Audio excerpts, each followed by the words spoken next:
بسم اللہ الرحمن الرحیم۔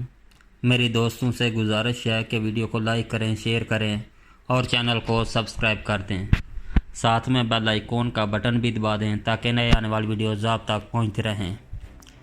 وادی المخزان میں مسلمانوں کو جو شاندار فتح نصیب ہوئی، اس کا ایک سبب دور اندیش قیادت کا میسر آنا ہے۔ عبد الملک المتسم بالا، ان کا بھائی ابو العباس اور ان کا حاجب ایک شخصیات ہے جنہوں نے مسلمانوں کی قیادت میں بڑی فراست کا ثبوت دیا۔ جنگ کے دوران ابی علی کوری، حسن الج، محمد ابی طیبہ، علی بن موسیٰ جیسی تجربہ کار قیادت کا ظہور مسلمانوں کے لیے اللہ تعالیٰ کی رحمت تھی۔ بہترین قیادت اور بیدار مغز سپہ سالاروں کی بدولت مسلمانوں کو دشمن کے مقابلے میں شاندار کامیابی حاصل ہوئی۔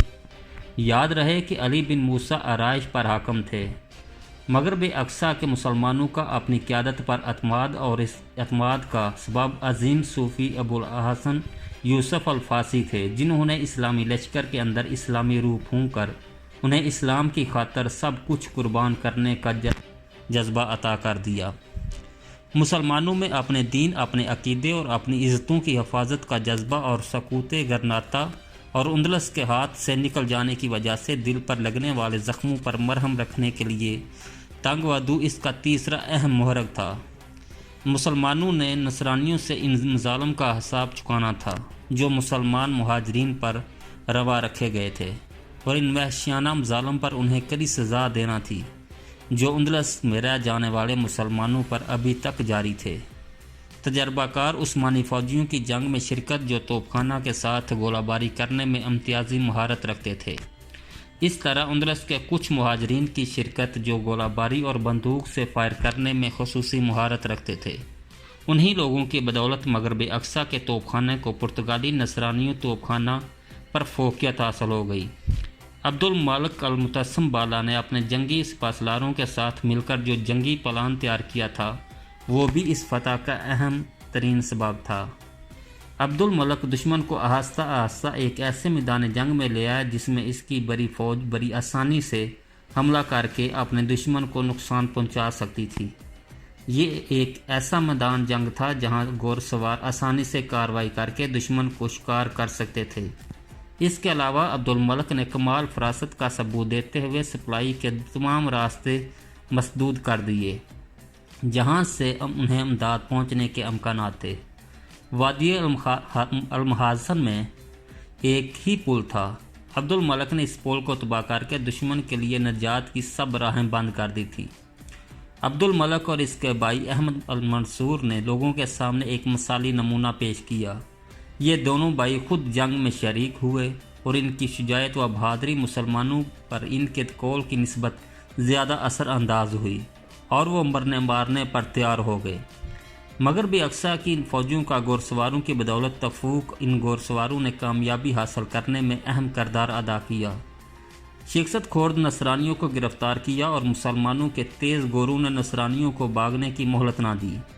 سبتیان کا امن مانی کرنا اور مشیروں اور اپنی مملکت کے بڑے بڑے لوگوں سے مشورہ نہ لینا، یہی وجہ تھی کہ لوگوں کے دلوں میں اس کے خلاف نفرت پیدا ہو گئی تھی۔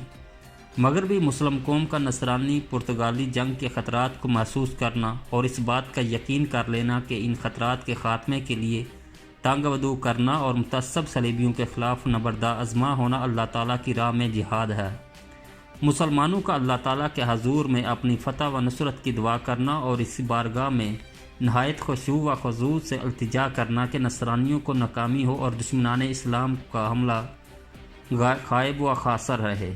ان کے علاوہ کئی اور بھی اسباب تھے جن کی بدولت مسلمانوں کو اس جنگ میں شاندار کامیابی نصیب ہوئی۔ عبد الملک، جن کا وصال معرکہ وادی المخزن کے دوران ہوا، کے بعد ان کے بھائی احمد منصور بالا مغرب کے فرمانروا بنے، جن کا لقب ذہبی ہے، اور بروز شمار 30 جمادی الاخر 986 کو جنگ سے فراغت کے بعد ان کے ہاتھ پر بیعت کی گئی۔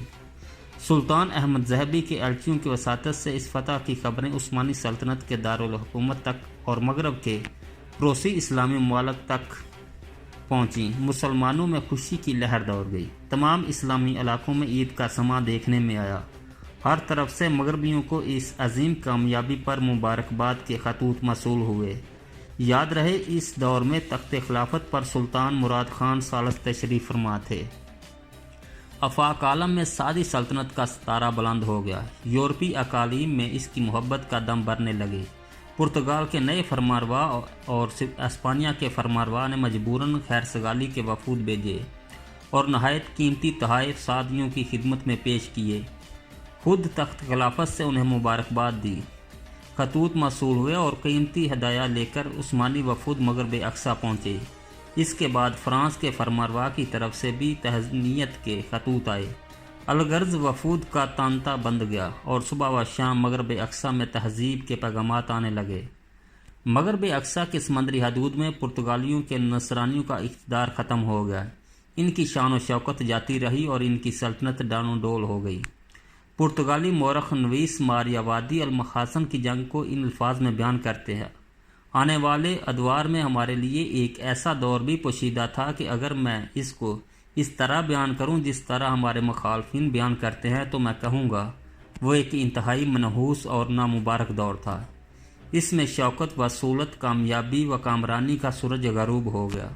پرتگال کی سیاست و سیادت ختم ہو گئی، قوموں میں ان کے رائب و جلال کا چراغ بجھ گیا، ان کی رونق کو زوال آ گیا، ان کی قوت و نخوت ختم ہو گئی، ناکامی و نامرادی ان کا مقدر ٹھہری اور غناد نفع اندرونی کے دن جاتے رہے۔ یہ وہی دور ہے جس میں سبستیان بلاد مغرب کے کثر قبیل میں ہلاک ہوا۔ اس جنگ میں 3 فرمانروا فوت ہوئے۔ مغتصب صلیبی سبستیان جو پرتگالی کا فرمانروا تھا، ابو المتوکل خان معزول بادشاہ مغرب اور عبد الملک متعصم بالا مجاہد شہید۔ پرتگال کے نصرانیوں نے اپنے قیدیوں کی رہائی میں بہت جلدی کی اور سعودی سلطنت کو خطی رقم فدیہ میں پیش کر کے انہیں آزاد کرایا۔ مغرب اقصی کے علاقوں میں امن و خوشحالی تعمیر کا دورہ ہوا اور علوم، فنون اور صنعت و حرفت کو خوب فروغ حاصل ہوا۔ یورپ کی سوچ اور پلاننگ میں بنیادی تبدیلی آئی۔ مسلمانوں کے خلاف نظریاتی جنگ کی اہمیت کو شدت سے محسوس کیا جانے لگا، کیونکہ ان پر یہ بات واضح ہو چکی تھی کہ لوہے اور آگ کی پالیسی مشرق اور مغرب میں رہنے والے مسلمانوں کے عزائم کے سامنے بری طرح ناکام ہو چکی ہے۔ احمد عبد المنصور نے اپنے بھائی کی پالیسی کو اپنایا، علمی انکشافات سے بھرپور استفادہ کیا، اداروں کی تنظیم نو کی، ملی سیاست میں نظم و نسق پیدا کیا، حکومتی مشینری، عدلیہ اور فوج کو جدید تقاضوں کے مطابق نئے سرے سے منظم کیا، مختلف صوبوں کے انتظامات کو بہتر بنایا اور ان میں امن و امان کی صورتحال بحال کی۔ احمد ابو المنصور اپنے وزراء اور کلیدی اسامیوں پر فائز ملازمین کی کڑی نگرانی کرتا تھا۔ اگر کوئی شخص مقررہ اوقات کار کی پابندی نہ کرتا یا سیاسی رواداری مراسلت میں تاخیر کا مرتکب ہوتا تو اس کا محاسبہ کرتا تھا۔ اس نے بعض ایسے حروف ایجاد کیے جو خالص رموز پر دال ہوتے تھے۔ رازدانہ خط و کتابت میں ان کا حروف کا استعمال کیا جاتا تھا تاکہ اگر کوئی خفیہ دشمن کے ہاتھ لگ جائے تو ان کا مطلب سمجھا نہ جا سکے۔ اس سے اندازہ ہوتا ہے کہ قیام امن اور داخلی و خارجی خطرات سے ملک کو بچانے کے لیے اطلاعات حاصل کرنے کا اس نے کس وسیع پیمانے پر اہتمام کر رکھا تھا۔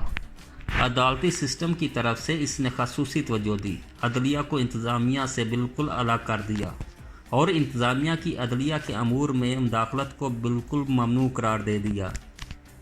ایک فرانسیسی مورخ 11ویں اور 12ویں صدی ہجری مطابق 16ویں اور 17ویں صدی میلادی کے دوران یورپی اور مغربی عدلیہ کے درمیان موازنہ کرتے ہوئے لکھتا ہے: یورپ جب ترقی و خوشحالی کی ابتدائی دور سے گزر رہا تھا تو قوانین و اجرا و تنقید کا حق کلیتا ملوک کے پاس تھا، جبکہ سعودیوں مغربی اقصی کے مسلمان بادشاہ کے نزدیک عدلیہ آزاد تھی اور ملوک صرف ان بعض اپیلوں کو دیکھنے کے مجاز تھے جو حکومتی نمائندگی کے بارے میں ہوتی تھی، اور اس کو انسداد مظالم کا نام دیا جاتا تھا۔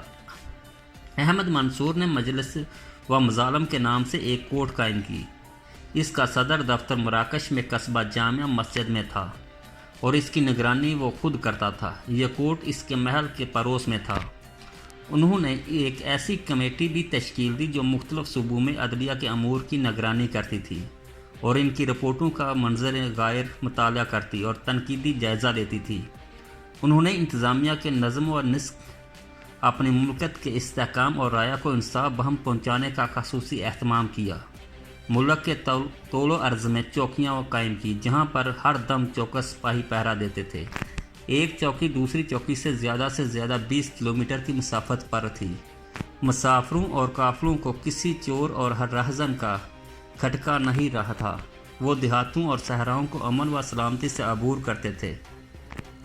उन्होंने मशावरती अदारों की कारकर्दगी को बेहतर बनाया और मजलिस वल दीवान या मजलिस अमला कायम की जो खालसन सियासी, अदालती और अस्करी अमूर की निगरानी करती थी। ये मुल्क का सबसे बड़ा कानूनी अदारा था, लेकिन अदालती मनसब के अहकामात से तजावज़ इसके लिए जायज़ नहीं था।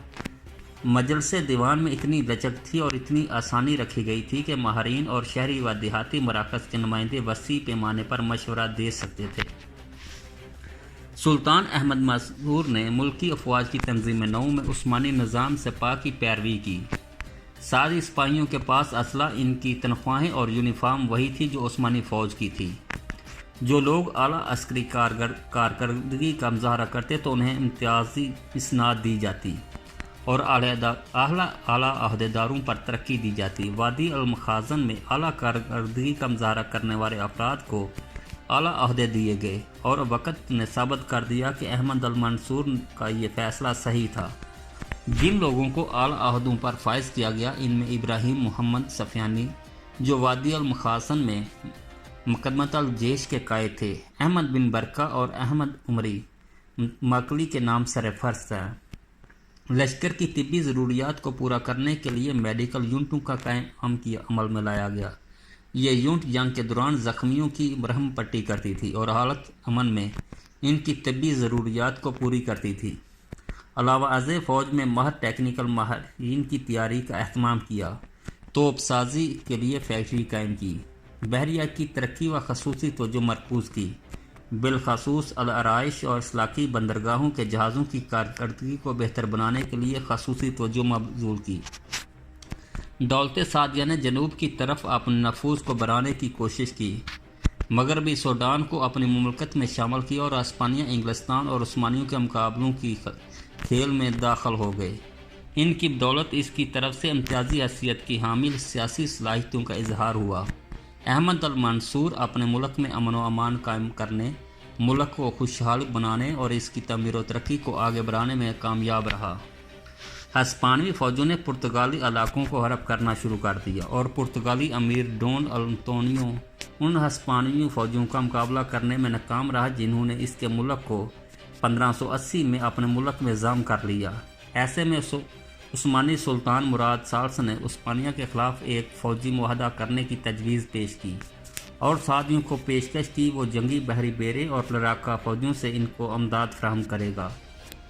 उन्होंने 1580 को सादी फरमारवा के नाम एक ख़त अरसाल किया जिसका मजमून यूँ है: जब हमारे मुअज़्ज़ज़ कानून और हमारे बुलंद हक़ परस्त एहसासात तक ये खबर पहुँची है कि कश्ताला ने अपने हदूद से कदम बाहर निकाला है और पुर्तगाल की सल्तनत पर कब्ज़ा कर लिया है या करीब है कि इस पर कब्ज़ा कर ले, और ये कि इसने यहाँ के बाशिंदों को बेरियों और जंजीरों में जकड़ दिया है, और ये कि वो तुम्हारे पड़ोसी और सख्त नुकसान दे दुश्मन है, तो इस्लामी गैरत ने हमको इस बात पर बरंगीजा किया है कि अज़ली मोहब्बत का इजहार करते हुए हम एक वादा और पुख्ता अहद करें कि हमारी दोनों मुमलकतें हर तरफ से महफूज होंगी।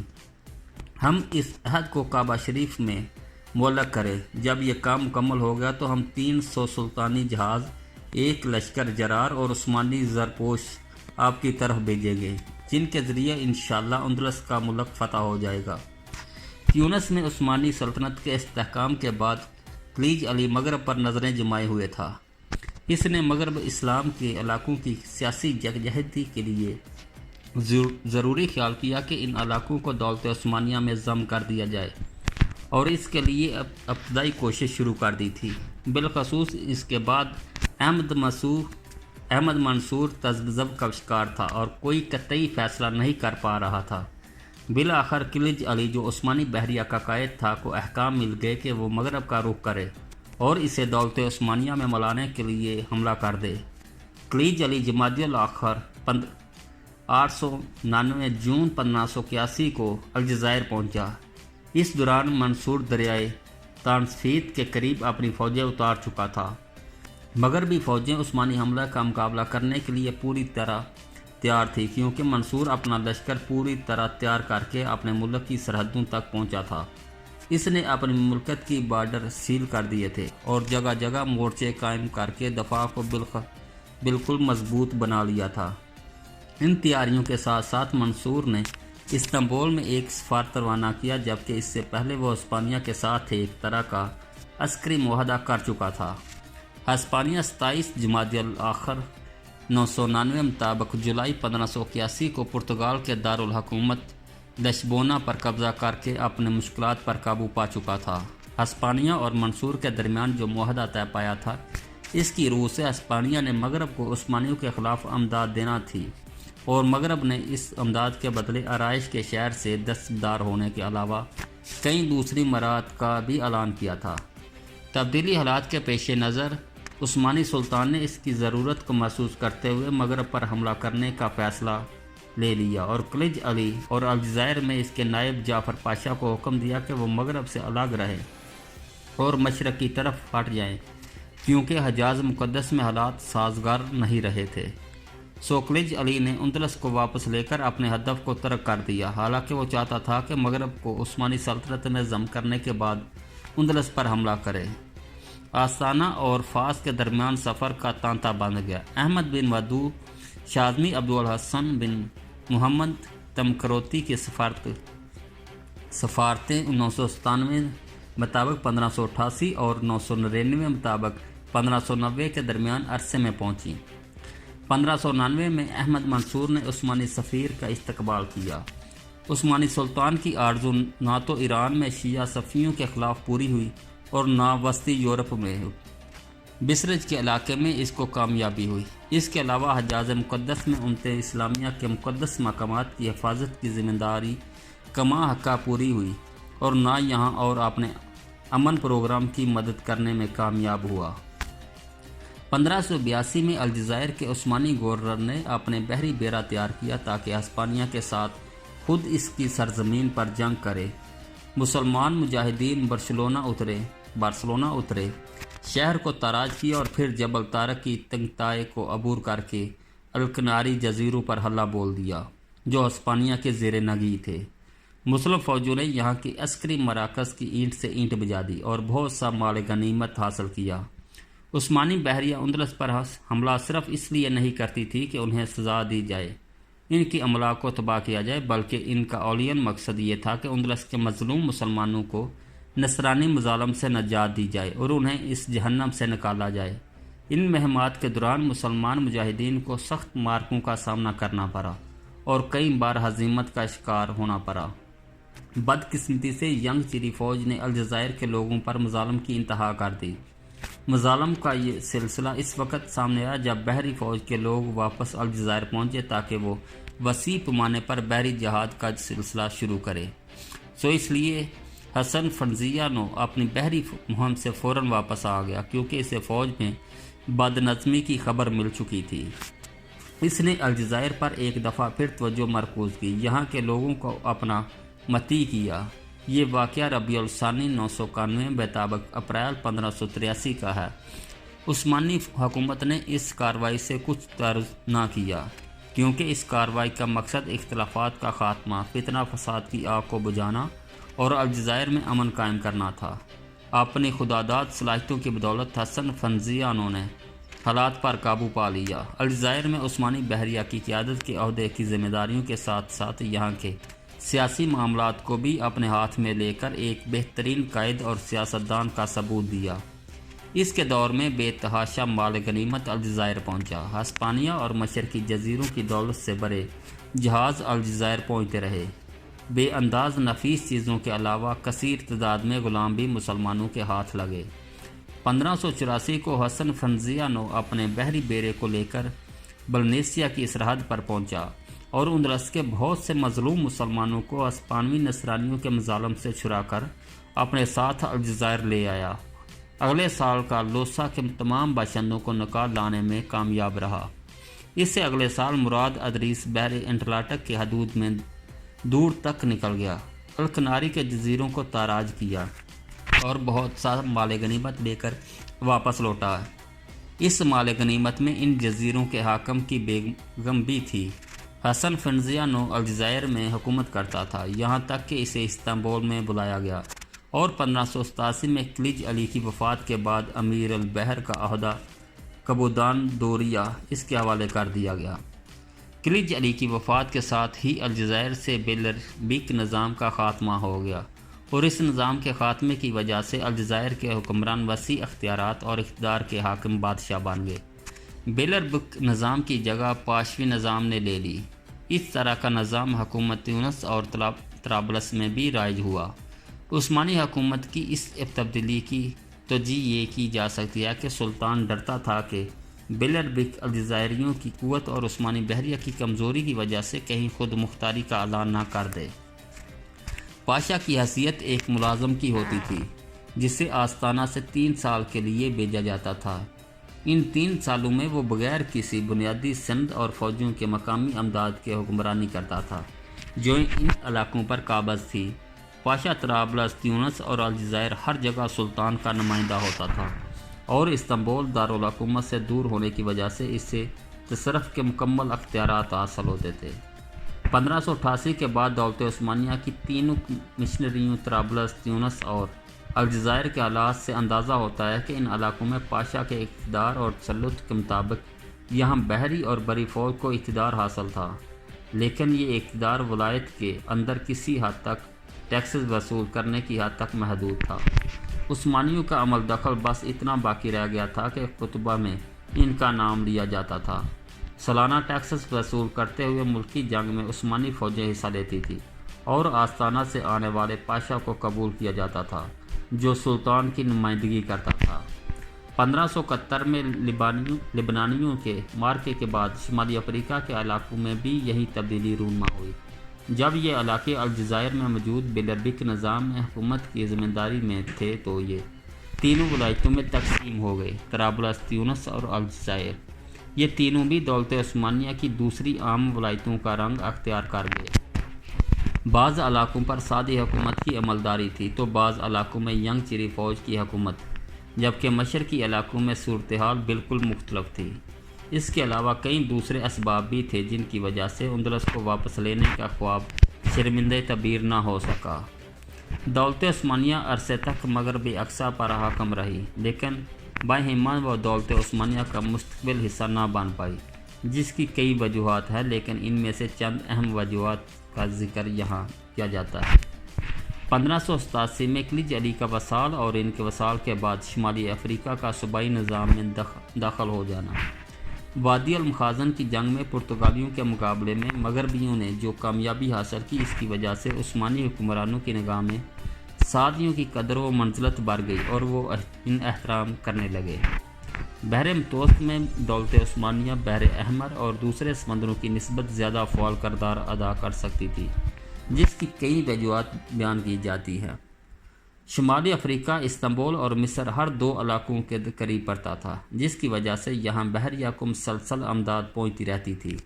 यहाँ हालात की तस्वीर बिल्कुल वाज़ेह होती थी और अस्करी तब्दीलियों को समझना आसान था, लेकिन इसके बरकस दूसरे समंदरों में हालात की तब्दीली का अंदाज़ा बड़े अरसे के बाद होता था और हालात को समझने में काफ़ी दिक्कतों का सामना करना पड़ता था। शुमाली अफ्रीका में उस्मानियों को ताकत, शख्सियत, पिश्तपनाही हासिल थी, लेकिन यहाँ की आबादी मुसलमान थी और यहाँ काफ़ी तादाद में ऐसे लोग बसे थे जिन्हें नसरानियों के ख़िलाफ़ जंग आज़मा होने का ख़ासा तजर्बा था। ये लोग हर वक्त उस्मानियों से तावन करने और इनके ज़ेर इक़्तिदार रहने के लिए तैयार रहते थे। इन इलाकों में अक़ीदे तमाम लोग सुन्नी थे और यहाँ कोई दूसरा मज़हब नहीं था। उस्मानियों को इनकी तरफ से किसी मुखालफत का अंदेशा होता, यही वजह है कि कोई दूसरा फ़िरका यहाँ ना पनप सका और अगर किसी ने सर उठाया तो फ़ौरन इसको पिंज कर दी गई।